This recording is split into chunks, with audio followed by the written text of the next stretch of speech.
প্রথম পর্বে আমরা দেখেছিলাম যে মেয়েটির বিয়ে হয়েছিল এক ধনী পরিবারে, কিন্তু কলহর কারণে তাকে বাড়ি ছেড়ে বেরিয়ে আসতে হয় এবং সে বাইরে খাবার ডেলিভারির কাজ শুরু করে। পরে সেই একই ধনী পরিবার তাকে আবার ডেকে পাঠায় এবং জোর করে এক গরিব মাছওয়ালার সঙ্গে বিয়ে দিয়ে দেয়। আসলে ননদের বিয়ে আগেই ওই মাছওয়ালার সঙ্গে ঠিক হয়েছিল, কিন্তু ধনী সম্বন্ধ পাওয়ার জন্য তারা মেয়েটিকে তার জায়গায় বলি চড়িয়ে দিল। মেয়েটি বাধ্য হয়ে রাজি হয়ে যায়। বিয়ের দিনে ননদকে নিতে 4টি বিলাসবহুল গাড়ি আসে, কিন্তু মেয়েটির জন্য আসে মাত্র একটি ভ্যান। শ্বশুর বাড়িতে পৌঁছে যখন শাশুড়ি তাকে চপস্টিক দেয় তখন মেয়েটি চমকে ওঠে, কারণ সেটি ছিল রূপার তৈরি। এরপর স্বামী তাকে উপহার দেয় অনেকগুলো সোনার বালা। দেখে মেয়েটি হতবাক হয়ে বলে ওঠে, এসব তো সোনার। তখন শাশুড়ি ভেবেছিল হয়তো তার ভালো লাগেনি, তাই ছেলেকে বকতে বকতে বলল, আমি তোকে সবসময় বলেছি টাকা খরচ করতে ভয় পাবি না, আর তুই এই সব বাজে জিনিস কিনে এনেছিস। এটা শুনে মেয়েটি অবাক হয়ে গেল যে তারা সোনাকে বাজে জিনিস বলছে। এরপর স্বামী আরেকটা বাক্স বের করে। মেয়েটি সেটি খুলতেই মুখ হা করে তাকিয়ে থাকে। ভেতরে ভরা ছিল হীরের অলংকার। মনে মনে সে ভাবলো, আসলে এরা কি সত্যিই মাছ বিক্রি করে? তখন শাশুড়ি বলল যে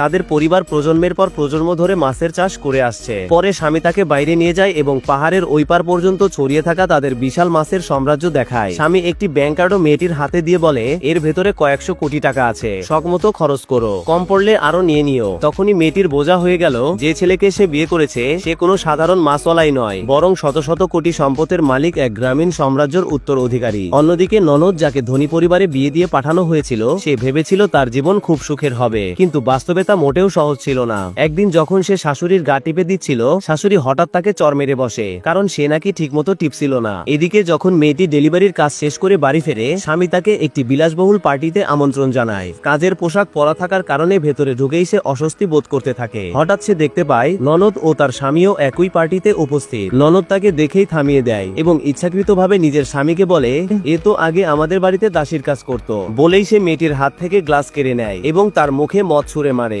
গভীর রাগে মেয়েটি বলে ওঠে, আমি আসলে কারো অপেক্ষায় আছি। তখন ননদ ব্যঙ্গ করে বলে, এখানে যারা আছে তারা সবাই ব্যবসার জগতের বড় বড় নাম, তোমার মতো এক ডেলিভারি গার্ল আসলে কার জন্যই বা অপেক্ষা করতে পারে। এরপর তুচ্ছ তাচ্ছিল্য সুর যোগ করে বলে, হয়তো